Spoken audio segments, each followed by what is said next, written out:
$1,000 a month as a consultant for the Clinton Foundation.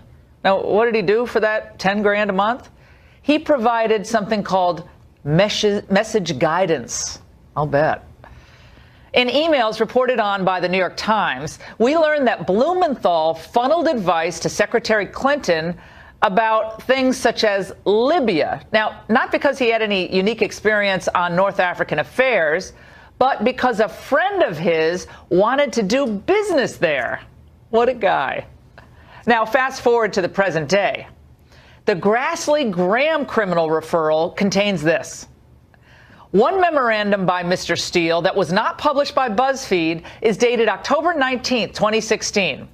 It states that his company, quote, received this report from, redacted, U.S. State Department, that the report was the second in a series and that the report was information that came from a foreign subsource who, quote, is in touch with, redacted, a contact of, redacted, a friend of the Clintons, who passed it to, redacted. It is troubling enough that the Clinton campaign funded Mr. Steele's work, but that these Clinton associates were contemporaneously feeding Mr. Steele allegations raises additional concerns about his credibility. Now, this is important because we had been led to believe that Steele's dossier's sources for that infamous mess were Russian. Well, it turns out that they may have been Clinton black ops specialists laundering information to Steele through the Obama State Department. Wild. Now, who might those Clinton associates be? Last month, Senators Grassley and Graham sent letters out to the DNC asking them to produce any communications they had with Sidney Blumenthal and Cody Shearer between March 2016 and January 2017. Now, we'll get to Shearer in a moment, but this is where the plot thickens. Now, assuming Grassley and Graham's allegations are true, Blumenthal and Cody Shearer may be responsible for the nasty, salacious claims against Trump in that dossier. It certainly would fit their profile. Now, Blumenthal is a smear artist extraordinaire, and his sidekick, Cody Shearer, is a longtime Clinton ally known to them as Mr. Fixer. In the words of the Weekly Standard, Shearer is one of the most disreputable characters in Washington. He last turned up in a ProPublica report in 2015 about Sidney Blumenthal's hacked emails. Now, those emails revealed that Shearer, get this, was running a, quote, secret spy network that fed Hillary Clinton information on Libya and Benghazi when she was Secretary of State. So he had been back-channeling information to the Obama State Department for a long time. Now, if these allegations that Blumenthal and Shearer were at least some of Steele's sources for that dossier, if that proves true, the Clintons' fingerprints, their closest associates, their hitmen fixers, are all over this thing. They funded the creation of the fake dossier, and then Mrs. Clinton's parasitic proxies fed information to Christopher Steele with one objective: destroy Donald Trump by any means necessary. And that's the angle.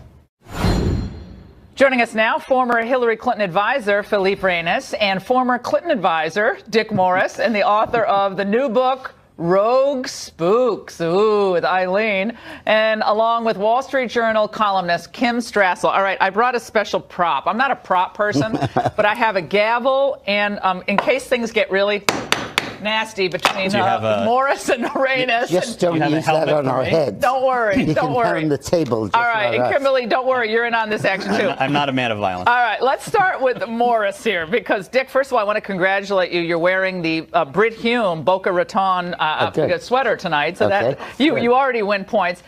Tell me about this idea, and we heard it from Trey Gowdy, that at least part of this dossier, part of the information in it, came from Sid Blumenthal. Then we'll talk about Cody Shearer. Yeah, I said this on your show last week, that they couldn't publish the negative research that Shearer and Blumenthal did under Scherer and Blumenthal's names because they were so discredited. On Trump. On Trump. So they laundered it through Steele. They found Steele, who had an excellent record as a foreign service person, head of the Russia Bureau at MI6 for a decade. And he had a good relationship with the FBI. And they felt that if they laundered it through Steele and it was presented as Steele's work, there would be a better chance of it being taken seriously. And I believe that most of the dossier was written by Scherer and Blumenthal. First of all, knowing Hillary, they are the Class A dirty ops, black ops people she goes to. And Hillary at one point called me in the '96 campaign and said, I really want you to get to know Sidney Blumenthal. Or you. And then Bill followed it up and said, did Hillary talk to you about Sidney? And I said, yeah. And then every time I met with Sidney every week, I would call Hillary. And he was the dirty tricks operative. I remember I wanted to know Dole's position on something. He was our opponent. And he wasn't saying. So I asked Blumenthal, who was allegedly a journalist for New Yorker, to ask Dole the question. And Dole answered it, and I used it in a negative ad. Now, but this doesn't mean that he's necessarily the source of the dossier. I mean, the fact that he did all this stuff in the 90s, how do we jump to the conclusion that he necessarily did this? And I want to get Philippe on this. Philippe, you know, look, you heard what Gowdy said. Sid obviously has a long history. He was so radioactive that even Rahm Emanuel banned him from the Obama White House, didn't want any part of him in the White House, because he believed that Blumenthal was behind all the negative stuff that came out about Obama in the 2008 campaign, which they were right about. So what of this?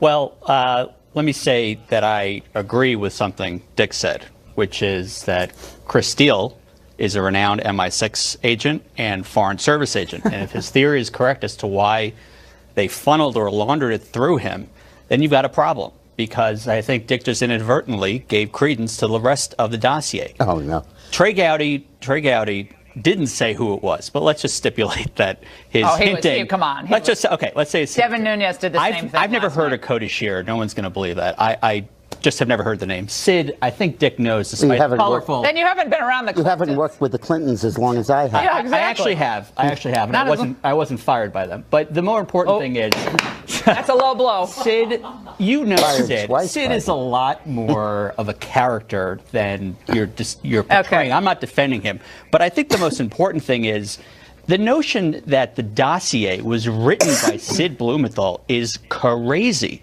That's not what happened. Chris Steele wrote the dossier. Chris Steele. Yeah, let's get to Kim on this. And Devin Nunes has said that much in it is real. Kimberly, go ahead. Let's talk about Christopher Steele for a little bit, because the importance of the Grassley memo today is that it provides proof, information, that Mr. Steele went to the FBI and supposedly he was so worried about the country and Donald Trump, and yet he broke FBI cardinal rules. He undermined the FBI. The FBI had admonished him not to speak to anyone, and yet he went running out to sit down with Glenn Simpson, an opposition research firm, and brief all of their buddies in the press in September in order to create negative headlines against Donald Trump. He blew the FBI's operation, put it out there in the public, and then the Hillary Clinton campaign capitalized on it in the days following. So tell me how we view this man as a stand-up MI6 agent that can be trusted. If he understood the rules of the game, he would not have broken all of the FBI's rules. He strikes me as a political operator who was, by the way, on record of saying that he was absolutely opposed to Donald Trump ever becoming president. Dick. I think that I'm not defending Christopher Steele. I do want to point out, though, that Steele said in a deposition on the civil lawsuit that he got a lot of his material from an outside source, unsolicited, he said. And let's remember that this guy, who was the bureau chief at MI6, wrote a dossier that said prostitutes were peeing on the bed, that Steve Cohn is the guy who arranged the collusion, and Cohn had never been to Prague where it took place. He said Carter Page met with individuals he had never met with. That a guy who was serving a 40-year sentence for pedophilia in the Gulag was the one who hacked Hillary's DNC computer.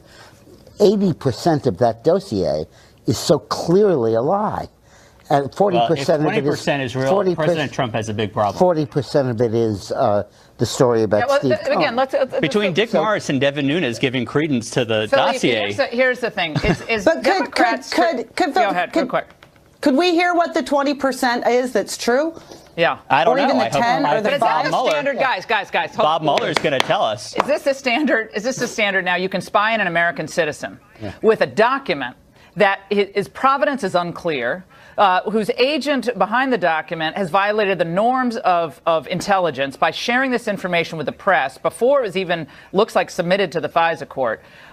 And the FBI itself knew that the origin of this document was funded by a political opposition, not just an opposition person, but the opposition candidate.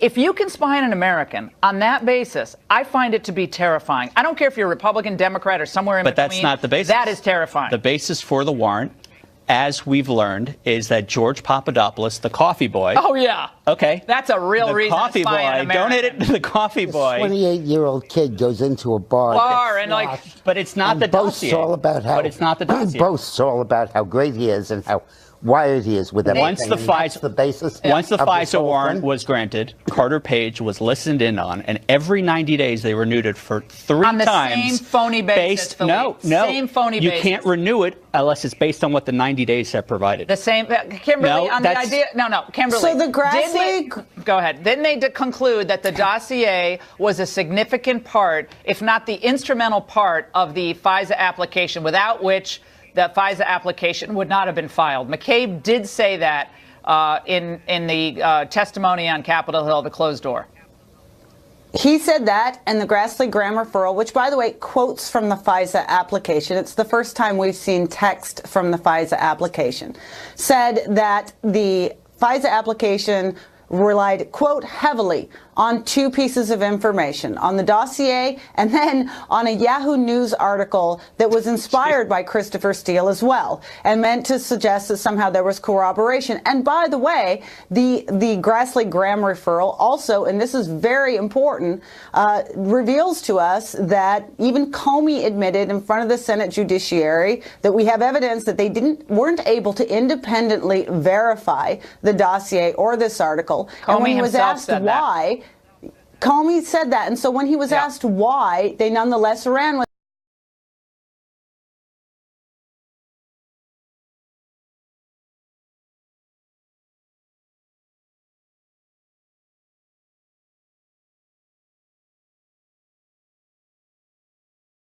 same thing to muddy the water.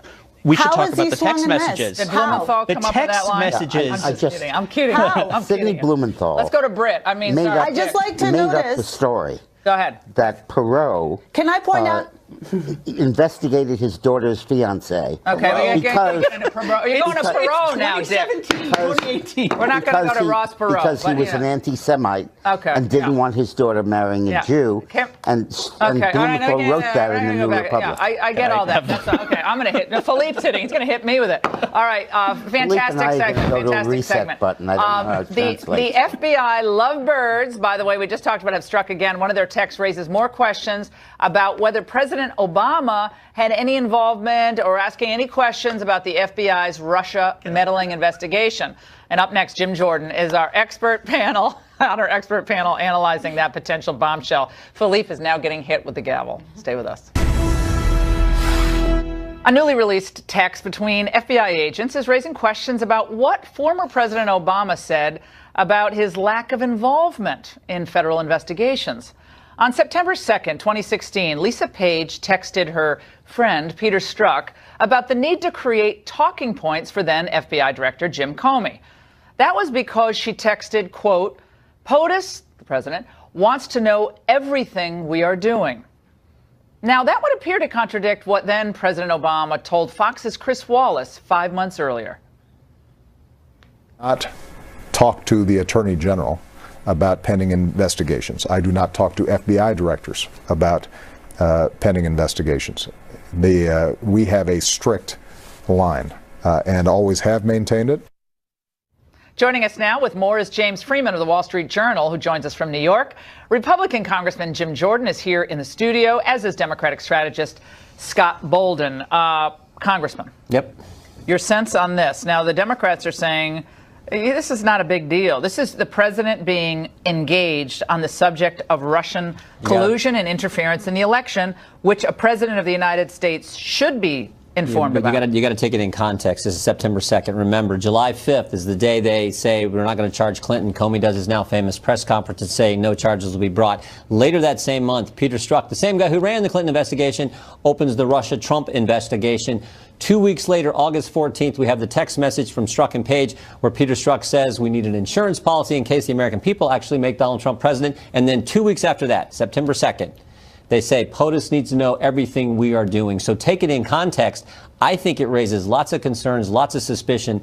That's why we need to look into it and find out exactly what's going on. Scott. Well, listen, Barack Obama's not walking through that White House door. He's a private citizen. And the mere fact that you have dates, you have these details, it all amounts to conjecture. Doesn't amount to anything definite. You can look into it if you want, but we got a Russian investigation as to whether Russia meddled in our elections and whether Donald Trump connected to that, had any collusion or had anything to do with that investigation. We ought to be focused on that. Whether you're a Democrat or Republican, that ought to be the focus. These dates and these possibilities and conjecture are a waste of time, Laura. Here's the broader context. The broader context is you have all these text messages where say Trump is awful, Trump shouldn't win, he should lose 100 million to zero. Doesn't mean the investigation is bias and animus against him is unbelievable. It means they had a political view, but doesn't mean it's tainted. And even the FISA warning, the memo, doesn't mean anything's tainted. It's not just bias. They took action. Let's get James Freeman in here. James, you hear the discussion. The spin today from the Democrats was this is easily explained because the president should be aware of any efforts to investigate,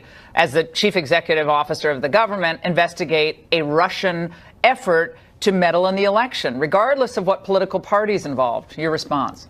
Well, it does sound like progress if Democrats are acknowledging that the FBI, the Justice Department, do report to the president, that they're not an authority unto themselves.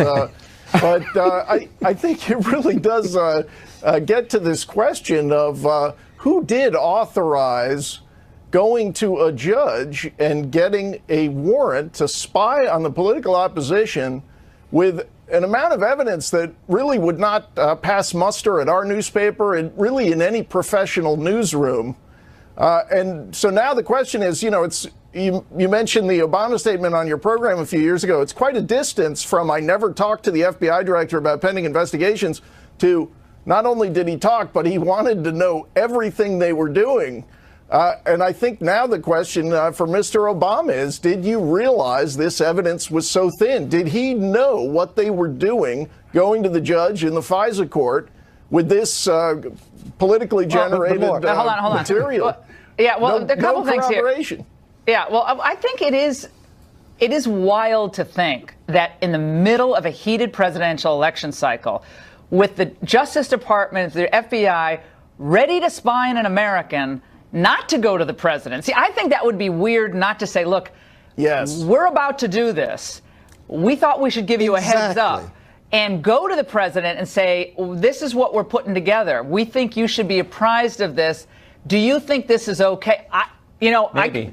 I just think what's inappropriate about that? Did they tell him the full story? Your previous segments, the DNC and the Clinton campaign hire Steele to produce the dossier, and they also told him what to put in the dossier. So did they tell him the whole story? Well, what was in the dossier? Exactly. I don't know. Or who paid for the dossier? Probably not. Scott, and then I got to play something. One time, I'd love to come on this show or any show and debate the GOP about facts, not conjecture, about facts, not guessing. We don't even know whether Barack Obama even asked for that information. You're relying on the text of Lisa Bass. Well, they're contemporaneous, and you know, Scott, you're a lawyer as I am. Contemporaneous, recordings, whether it's in text messages or vocal recordings, text messages are quite reliable in court because they're contemporaneous. There's no reason for him to lie about. It's no reason for him or her to say either of them to say. He wants to know everything. Why would they say that? If the president didn't want to know everything, that's an odd thing to. That's how they're processing it. He may have said, "What about the briefing?" Obama's proxy, and I'm going to call him a proxy, Eric Holder, was on another network tonight with Rachel Maddow, and I want the congressman to respond. Let's watch. The real problem here is the president. the president going after named career people, the president saying things about the integrity of those two institutions, the Justice Department, the FBI. No other president has ever said those kinds of things, conducted himself in that way, and he's doing long-term harm. I think any one of my kids would make a better president than Donald Trump. No, that's hilarious, Eric. No other FBI has taken a campaign opposition research document, taken it to a secret court to get a secret warrant to spy on a fellow American citizen. I mean, that is unbelievable. And think about this. Comey is gone. McCabe is leaving. Jim Baker, the general counsel, has been demoted and reassigned. Like flies. Lisa Page has been demoted and reassigned. Peter Strzok has been demoted and reassigned. Jim Rubicki, chief of staff for James Comey, is leaving the FBI. That's who we're talking All about. Republican-driven. When have you ever seen the top people, the seventh floor people of the FBI, that many leave this organization? That's the problem, and that's what we're trying to get to the bottom of. And look at, and the text messages give context to the whole mindset of these people who ran the Clinton investigation and then launched and ran the Trump-Russia investigation. Can you do that backwards really fast? Go. He's got it down pat. I mean, come on. What's that time? The GOP, listen, the Pfizer warrant was not, or the dossier was not the basis of that Pfizer warrant. We're back at that. Can't we agree with that? You know what? Can we just agree with that? James, I got to get the last word to Freeman. He's stuck out there in New York. What they led with on the application. All right, let's go to Freeman. Maybe not. I think we'd like to hear from the judge. I think we'd like to hear from the judge whether that judge would have wanted the full story on FISA. And as you said, these do not look like middle management decisions. These look like pretty high-level decisions to spy on your political adversary. Let's find out who made them. All right. You know what I want to know? I want to know who the FISA judge is. I'm sick of these secret judges able to hide away. I want to know who the judges are, and I want to know why there's no sanctions being levied against lawyers who are omitting material facts from these secret applications. I think it needs a sanction. If I were the judge, wait, where's my gavel? Here's my gavel. Ready? Sanctions. All right, guys. And then there's this, an 8-hour speech. Judges to be disclosed? And you're now for FISA judges? Democrats were all against it after 9/11. You guys were all against FISA. You're now for FISA. All right. You guys hated FISA. Now you're for FISA. All right. Then there's all right. An 8-hour speech from Nancy Pelosi today on behalf of you, the American citizens? No, the Dreamers. And she wasn't the only Democrat using illegal immigrants as pawns. You've got to see this stuff to believe it. Up next.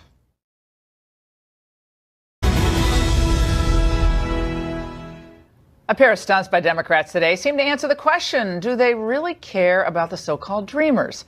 First, Congressman Luis Gutierrez used a Dreamer, in my view, as a prop on CNN to attack the president. It's really a sad situation because he was supposed to be the adult in the room. I heard a bully, someone that is picking on people that are afraid, that are scared, that are younger than him and smaller than him. Then Nancy Pelosi used DACA as an excuse for an 8-hour pseudo-filibuster to stall a budget deal today. Some things we didn't hear her address, let me think, MS-13, rapes, robberies, heroin rings, child abuse stabbings, drunk driving fatalities. Oh, no. But she did find time today to preach. To minister to the needs of God's creation, and we're all God's creation, is an act of worship. To ignore those needs is to dishonor the God who made us. Thank you, Pastor Nancy.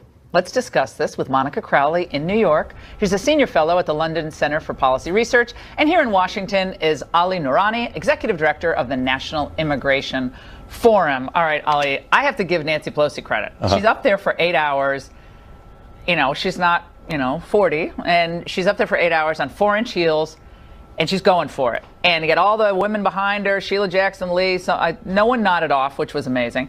But she's up there and she's doing her thing. But my question is, has Nancy Pelosi ever done something remotely like this for any victims of illegal immigrant crime? I don't believe she ever mentioned Kate Steinle's name in her district, who was murdered by an illegal immigrant.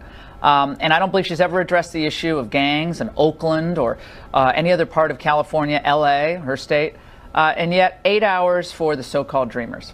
You know, the amazing part about today was not only Nancy Pelosi standing up for 7 hours making the case for Dreamers, but also on the Senate side, you had Senator James Langford joining independent senator from Maine, Angus King, calling for a bipartisan solution. The thing here, Laura, is that President Trump has the opportunity to make the deal of a lifetime. He can get a win. He can be the one standing up, giving that victory speech. He can even have a parade where Dreamers are walking by and saying, Mr. President, thank you for protecting us, and thank you for protecting our border. Could we put the Dreamers in the military parade? That would be fun. You know what? They could actually ride on top of the missiles down Pennsylvania Avenue. I'd come to that parade and fly every flag known to humanity. Amazing part about that is that 900 that would actually be fun. 900 DACA recipients have enlisted or have applied to enlist in the Army.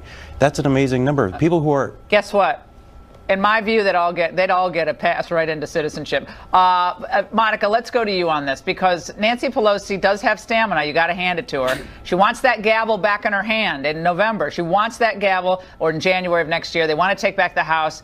The Dreamers, the Latino coalition, they're a key part for the Democrats to take back the House of Representatives. I think it was much about that as anything else today. Yes, absolutely. Although the Democrats are constantly putting non-citizens ahead of American citizens, which is not exactly a political winner.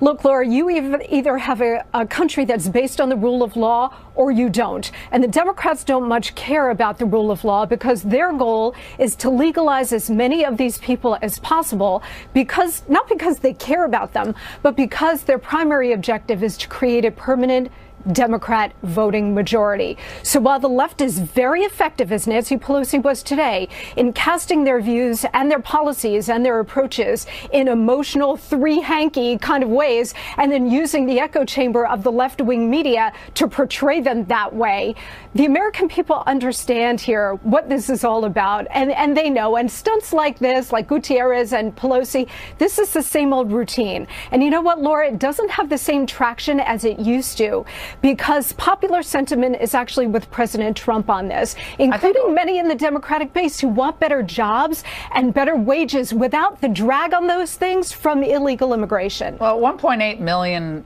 Dreamers, DACA recipients, were going to get amnesty. That was on the table. And Trump said, okay, we got to end this chain migration, because that's exploding immigration. We got to end the visa lottery. The Democrats did not want to give him a win on that. He did have a win on that. And the Democrats had an opportunity. They cared about the Dreamers.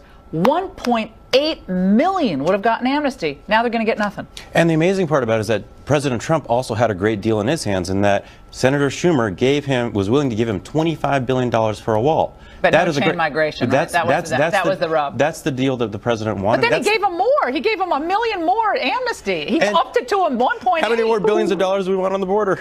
Well, I think in the end, we'll see how this works out in November. But this is a political power play for Pelosi, and she's pretty smart at how she does it.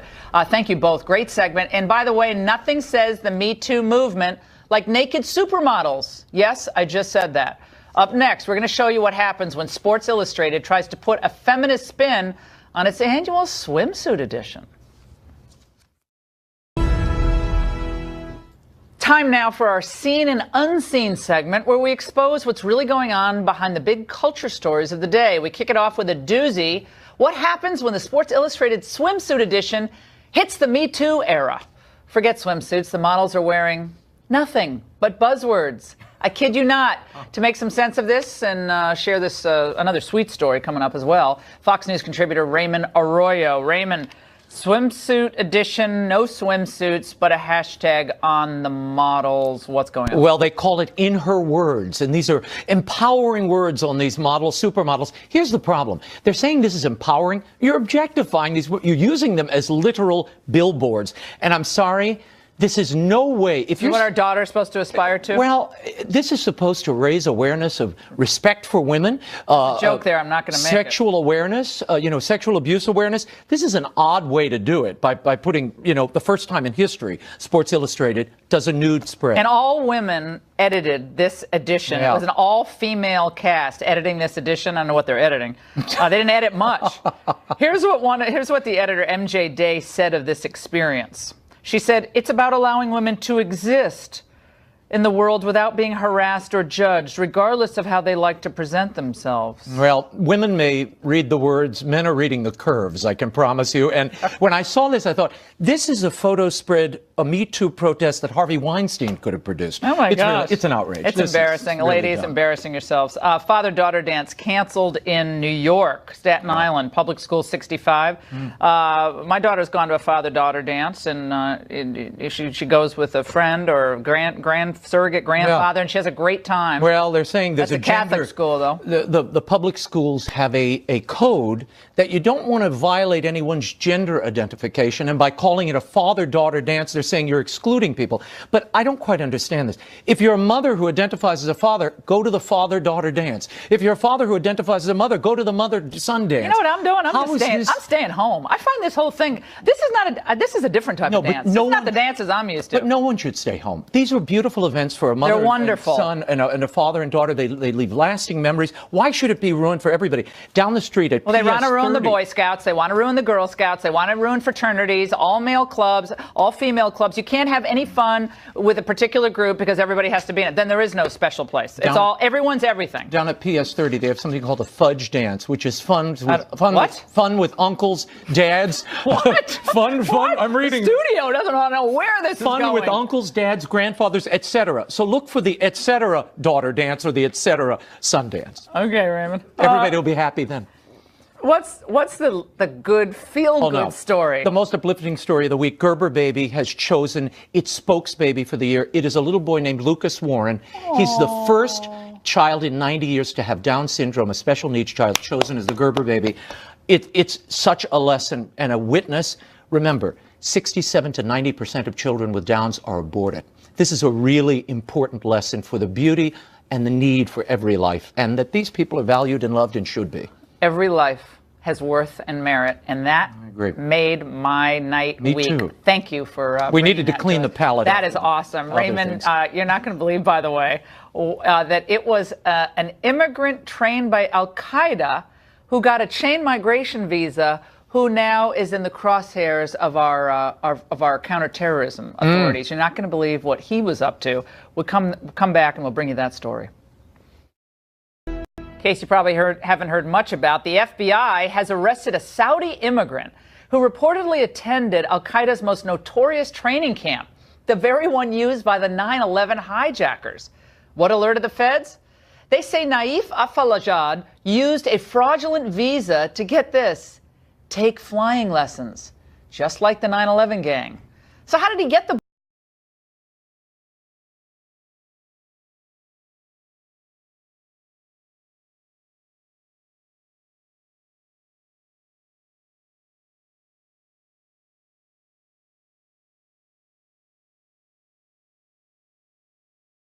living near Oklahoma City?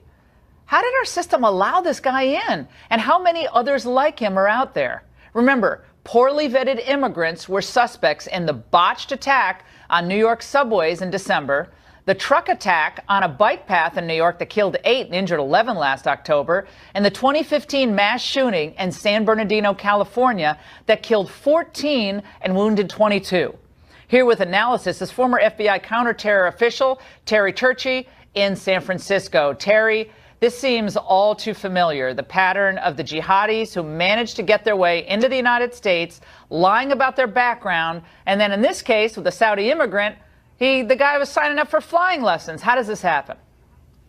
It's totally too familiar, Laura, and here's what happened. Going back to 2000, he was in the camp over in Afghanistan. By 2001, we had 9/11 hit us. Of course, he was long gone. But after 9/11, the Army went in there and found a bunch of documents. And on those documents were about 15 fingerprints.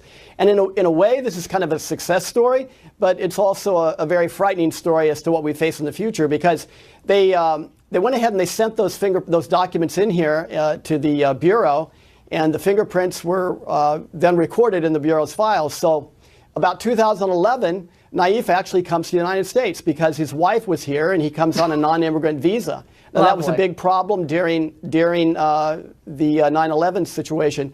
So he stays till about 2016, and by October of 2016, he's got himself a private pilot's license. So he's pretty pleased with that. 5 months later, because of the requirement that you have to have your major case prints taken and sent into to the government, to the FBI, he'd done that. He's got his license. And then several months after that, they get these compared, and they do the matches, and they find out that, wait a minute, we've already got these prints here. These are 15 prints from documents taken out of an Al-Qaeda training camp. And so all of that is a great way to kind of start this story towards its next chapter. That's a great story of terrorism prevention, and that's the way everything's supposed to work. And it's almost the community its entirety. It's the U.S. Army doing the raid and making sure they collected everything right. But, right. You know, it's the I get it. No, I get it. It's a good story. But the fact that we allow ourselves to be in this position of having to prevent these attacks by these people coming into the United States, the extreme vetting that we're supposed to be doing, extreme vetting. I keep hearing it's extreme vetting. Trump said we're going to do extreme vetting. You're not going to catch everyone through extreme vetting. I mean, look at what happened in San Bernardino. Tafshin Malik, she just lied on her application when she came in on the fiancé visa, right? She lied and she gave a fake home address. The home address didn't even exist. Tafshin Malik, look at that, lovely. Yeah, so she lied, and then they end up shooting up that place. People dead. I mean, I don't know why we continue to have such a liberal policy with allowing people in from these hot spots. And I say thank God for Trump's, the temporary ban on people from these hotspot countries. Well, his travel ban plus what he wants to do with his overall immigration plan is exactly the way to go. And look at it like this. Look at it by the numbers. Just taking the last few years since 9/11, over 1 million people almost have come in here through various means of visas. And we can't even determine from a fraction of those anything from these visa applications. Most of this falls through the cracks, and we still don't have biometrics. And that's the real sad part. When you look at the 9/11 Commission and you look at what they were saying way back, not too long after 9/11, we've got to deal with this whole immigration, these vulnerabilities, and we still haven't addressed the vast majority of them. And remember, 15 of the 19 hijackers on 9/11 were Saudis, and six of the 19. Go ahead. All right. Well, they're not on the watch list, though. They're not on the barred from travel to the United States list. That's another problem. I think this is way too much for us to handle, keeping the right people in and out of this country. Great segment. We'll be right back.